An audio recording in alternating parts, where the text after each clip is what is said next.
This essay was part of a test which, as you would expect, had a time limit, so there may be some errors. Holden is dynamic because he accepts the fact that he must give up his dreams and his desire to not conform so that Phoebe can have a pleasant childhood, and J.D. Salinger's intention in creating a character who changes is to reveal to the reader how being responsible for someone else can force someone to mature and accept adulthood.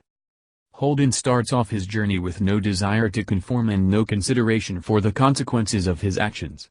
Holden does not consider the effects his actions have on the future. When Holden talks to his old history teacher Mr. Spencer before he leaves Pensy after flunking most of his classes, old Spencer asks him whether or not he has any concern for his future. Holden replies, "Oh, I feel some concern for my future. But not too much, I guess." Salinger, 17. At this point, Holden does not consider the consequences of his actions because even though he has flunked all his classes and consequently has been kicked out of school, he does not realize the seriousness of the situation. Holden's refusal to conform to societies during his time at Pensy is very noticeable and unbearable. Stradlater gets mad at Holden because he did not write the descriptive paragraph he wrote for Stradlater about the topic he was expecting, a room. When Holden defends his decision to write about Allie's baseball mitt instead, Stradlater yells back, "You don't do one damn thing the way you're supposed to." I mean it. Salinger, 47. Holden's rebellious nature is so noticeable during his time at Pensy that his fellow students can no longer bear it. Before leaving Pensy, Holden neither cares about expectations society has for him or the consequences of his actions. When Holden is traveling around New York, he still has not given any thoughts about how his actions affect others or how he must eventually live up to society's expectations. Holden does not understand the effect his absence would have on his family. On a date with Sally Hayes, Holden reveals his plan to leave his family and escape the future which society has planned for him. Sally responds, "You can't just do something like that," to which Holden replies, "Why not?" Salinger, 147. Holden's lack of understanding towards Sally's concern shows how he still does not comprehend the effects which his actions have on himself and others. Holden still has. When he talks about his brother's military service, Holden says, "I was in the Boy Scouts once, for about a week." Salinger, 156.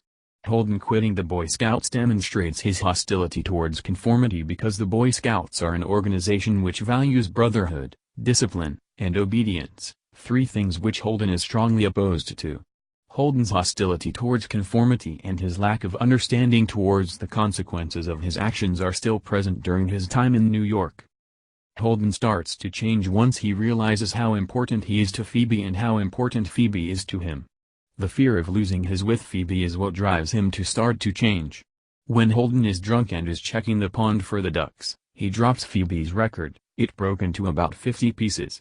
"I damn near cried, it made me feel so terrible." Salinger, 170.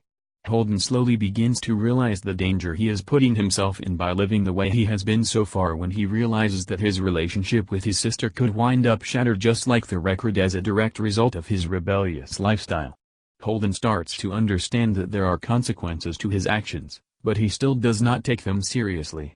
When Phoebe realizes that Holden has been kicked out of Pensy, she says, "Daddy's going to kill you," to which Holden responds, "I don't give a damn if he does." Salinger, 191. Holden now admits that something serious will happen as a direct result of his rebellious behavior, but he does not seem to care about it. Fear of losing Phoebe drives Holden to change from being rebellious and not caring for the future. At the end of his journey, Holden realizes how much more important Phoebe's happiness is to him than his desire not to conform. Holden abandons his dreams of moving to Colorado because his sister could not bear growing up without him. When Phoebe pesters Holden and demands to let her join him on his trip to Colorado, Holden replies, "I'm not going anywhere. I changed my mind. So stop crying and shut up." Salinger, 228. Holden accepts that his sister would be very sad if he left, and because he knows that he could not raise Phoebe properly out in Colorado all by himself, he decides to return to his family. Holden now understands that he cannot prevent himself or anyone else from entering the adult world where they will eventually have to conform to society. When Holden talks about Phoebe riding the carousel, he says, "The thing about kids is, if they grab for the gold ring, you have to let them do it. If they fall off, But it's bad if you say something to them. Salinger, 232. Falling off the carousel is a symbol for losing innocence, and even though Holden wanted to stop the kids from falling off the cliff at the edge of the rye field, which also symbolized losing innocence, he now accepts the fact that the kids are going to fall off and that he can't save the kids nor himself from entering the adult world. Holden finally sacrifices his dreams to not conform to society when he realizes the disastrous consequences his actions would have on his sister. Holden is dynamic because he rejects his rebellious nature so that Phoebe would not miss out on her chance to have a pleasant childhood, and J.D. Salinger made Holden a dynamic character to show the reader that being responsible for another person can make someone accept adulthood and maturity. Phoebe is undoubtedly the catalyst that caused Holden to change from being rebellious and not caring about the consequences of his actions to putting other people's wants and the future into consideration when making choices.